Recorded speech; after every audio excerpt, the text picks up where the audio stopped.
For 28 days, 16 students headed off to Xizhou to learn and experience China outside the bubble. There we have investigated and researched our own individual inquiry projects. The topic that I have chosen is the local education system of Xizhou. I have decided to focus on a young man that was diagnosed with cerebral palsy and to take an inside look into his education. Ma Bing ended his schooling at age 6. It was physically and mentally too much for him. Despite this doesn't mean that he couldn't continue learning. In order to investigate the education of disabled children, one must consider the community support, the government support, and the family support. Ma Bing, currently 23, has monoplegia, a type of cerebral palsy that affects only one limb, in this case an arm. When his mother was pregnant with him, she took medication that interfered with his brain development. They only later found out when he was around 3 years old when they noticed something was wrong. They took him to the doctors and diagnosed him with cerebral palsy. Cerebral palsy is an abnormality of motor function, the ability to move and control movements. This can cause speech problems, movement problems, hearing problems, seizures, and learning problems. His parents pulled him out of school at the end of kindergarten. He had trouble carrying his books around and couldn't hold a pencil. His classmates would bully him throughout the day. They would stick out their legs and trip him over when he would walk by the desks. His parents complained to the teachers, but the teachers were afraid of him. His parents' only request was to help protect his son. The principal simply explained that there would be no point in him continuing on. Community plays an important role in Ma Bing's and his family's life. Since Ma Bing's family owns an art business, they are awake earliest at 5:30 for their morning school rush. They then go back out when students are let out of school. Ma Bing is then left alone for most of the day when his parents go off to do errands. What I realize is that the community plays a very important role in Ma Bing's life. Despite his differences, friends and neighbors constantly come in, pay a visit, and keep him company. Sometimes there will be a crowd of people talking and laughing with him. The community looks out for one another. They act as a second family for him. Every month, the government provides financial assistance towards families with disabled children.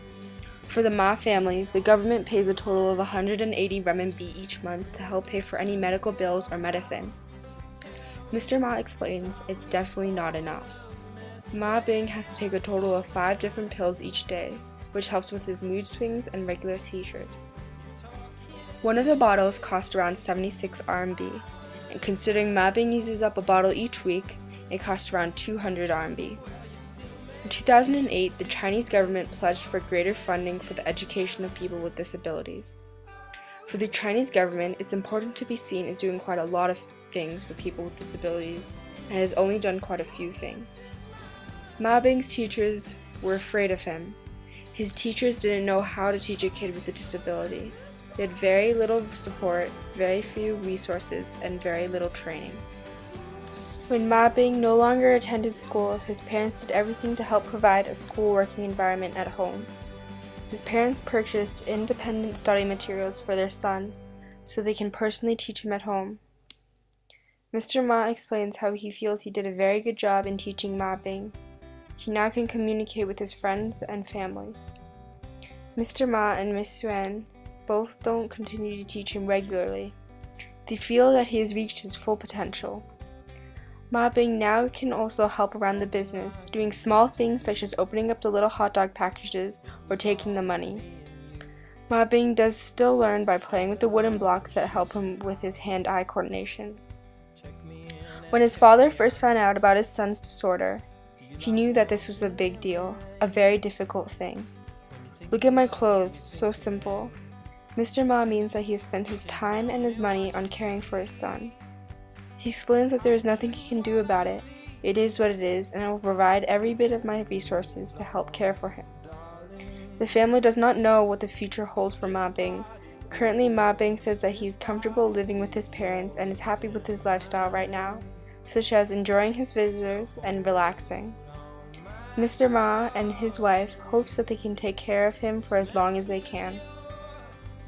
Microcampus has given me this amazing opportunity to experience China outside the bubble. It has given me the chance to make unforgettable connections and life lessons that I will never forget. This process has been a hard and difficult one. When I first came out here, I was set on a different case study on a little girl who's struggling in school, but after trying so hard to find time to interview her, her mother didn't seem up to it. For a period of time, I was very confused on where my project was going, but on the last week, Mr. Taffel introduced me to the Ma family and they saved my project. A really big thanks to the Ma family for letting me into your home and being part of my inquiry project. Without them, I wouldn't have been able to do this. Being able to interview the Ma family has taught me about perseverance and bravery. They all have been through a lot, and because of this, I deeply respect and admire them. When I first went to interview them, I was nervous and I didn't know what I was going to expect. But after I came back more and more, I felt comfortable and relaxed. I also learned that time is wasted on feeling awkward or uncomfortable, when you can actually make personal connections and form a relationship. Again, this journey has been an incredible one that I will never forget.